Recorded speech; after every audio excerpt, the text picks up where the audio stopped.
Friends, welcome to Niranjan கவிதைகள். இன்றைக்கி என்ன பண்ண போகிறோம்னா, தேங்காய் பால் வச்சு ஒரு மோர் குழம்பு வைக்க போகிறோம். அதுக்கு கடலைப்பருப்பு கொஞ்சம், துவரம்பருப்பு கொஞ்சம் ஆல்ரெடி ஊற வச்சுருக்கேன். இப்போ இது கூட நான் காரத்துக்கு பச்சை மிளகா சேர்க்க போகிறதில்ல. இது என்ன மிளகும் காஞ்ச மிளகாவும் மட்டும்தான் சேர்த்து அந்த மோர் குழம்பு வைக்க போகிறேன். இப்போ நம்ம தயிர் குழம்புக்கு தேவையானது இஞ்சி, மிளகு கொஞ்சம், சீரகம் ஒரே ஒரு பொடி, ஒரே ஒரு காஞ்ச மிளகா. இது வரைக்கும் தான் நான் சேர்க்குறேன். எனக்கு காரம் அதிகமாக சேர்க்கக்கூடாது. இது பாருங்கள், நம்ம தேங்காய் பால் தயிர் இதுதான் செம்ம டேஸ்ட்டாக இருக்குது. தேங்காய் பால் தயிர் நல்லா இருக்கான்னு சூப்பராக இருக்கும். நம்ம நார்மல் தயிர் சாப்பிட்ற மாதிரியே தான் இருக்கும். இது வயிற்று புண்ணை ஆட்டுறோம், ரொம்ப ரொம்ப நல்லது. தேங்காய் பால் தயிர் செஞ்சு இப்போ சாப்பிட்டு பாருங்கள். டெய்லியுமே தயிர் எடுத்துக்கிறதுக்கு பதில் இந்த தேங்காய் பால் தயிர் எடுத்துங்க, ரொம்ப ரொம்ப நல்லது. நான் தேங்காய் பால் தயிர் ஒரு வீடியோவே. Hello friends, welcome to Niranjan கவிதைகள். இங்கே பாருங்கள், நம்ம தேங்காய் பால் மோர் குழம்பு செய்கிறதுக்கு எண்ணெய் ஊற்றிருக்கோம், கடுகு போட்டிருக்கோம். நம்ம கடுகு இப்போ பொரிஞ்சிட்ருக்கு. இங்கே பாருங்கள், வெங்காயம் தக்காளி வெட்டி வச்சுருக்கேன்.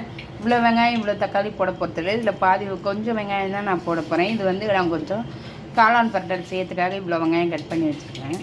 இப்போ நம்ம கடுகு பொரிஞ்சிடுச்சு. இப்போ இந்த ஸ்டேஜில் நம்ம வெங்காயம் சேர்த்துக்கலாம்.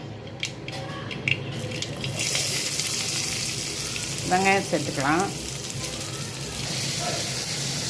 இங்கே பாருங்கள், நம்ம வெங்காயம் நல்லா வதங்கிட்டு இந்த ஸ்டேஜில் நம்ம தக்காளி சேர்த்துக்கலாம். நம்ம தக்காளி நல்லா வதங்கட்டும். தக்காளி அரை வேக்காடு வதங்கினா போதும். இதில் தக்காளி 1-2 கடிப்பட்டால் தான் நம்ம மோர் குழம்பு நல்லாயிருக்கும்.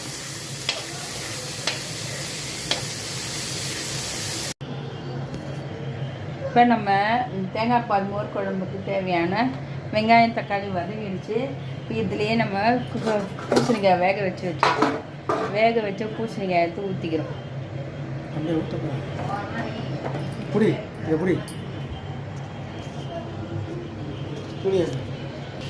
இப்போ வேக வச்ச பூசணிக்காயை ஊற்றிக்கணும் மோர் குழம்புக்கு. இப்போ நம்ம அரைச்சி வச்ச மசாலா,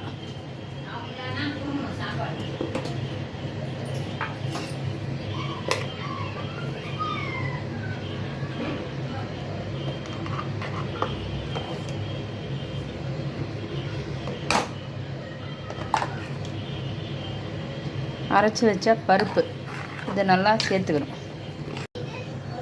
இங்கே பாருங்கள், நம்ம தேங்காய் பால் தயிரில் செஞ்ச மோர் குழம்பு சூப்பராக ரெடி ஆகிடுச்சு. செம்ம டேஸ்ட்டாக கலர்ஃபுல்லாக இருக்குது பாருங்கள்.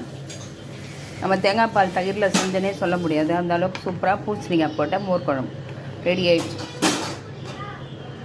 தேங்காய் பால் தயிர் மோர் குழம்பு.